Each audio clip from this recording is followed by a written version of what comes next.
para sa mga lalabs ko dyan. Kumusta po kayo? Itong videong ito ay alay ko po sa inyo. Yes!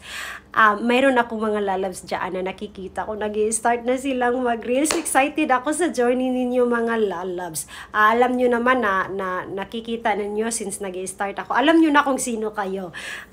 Natural talaga yan. Huwag kayong matakot kung meron mang sasabihin yung ibang tao. Oo, kasi hindi na natin talaga maiiwasan at kung ano ang sasabihin ng iba pag naka-air na yung video natin. So, ito lang ang tips na ibibigay ko sa inyo.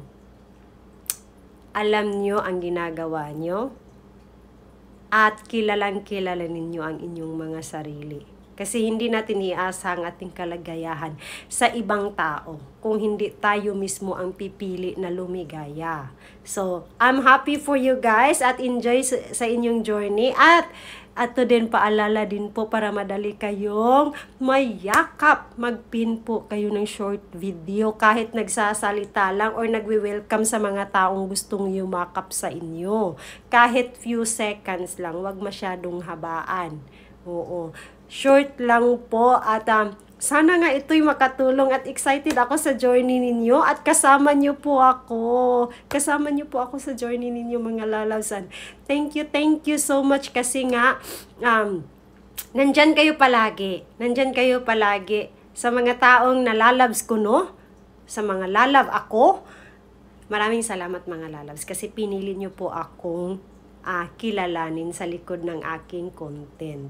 Tandaan, ang content po, as a content creator, ikaw po ay tagalikha ng nilalaman. Hindi ibig sabihin kung ikaw ang nag-a-action yaan ay personal mo ng buhay ang ipinapakita mo. Ikaw yan, hindi. Yung content natin is ito po ay scripted or gaya-gaya or pinagplanuhan. So, ayan po, no, ikaw po ay tagalikha ng nilalaman. Ikaw ang bida, ikaw ang kontrabida. So, papansin po tayo mga lalabs sa ating mga video, sa ating mga content, at lalong-lalo na kung tayo ay magko-comments din, magpapansin din. Yan po ang tips na maibibigay ko sa inyo for today's mga lalab.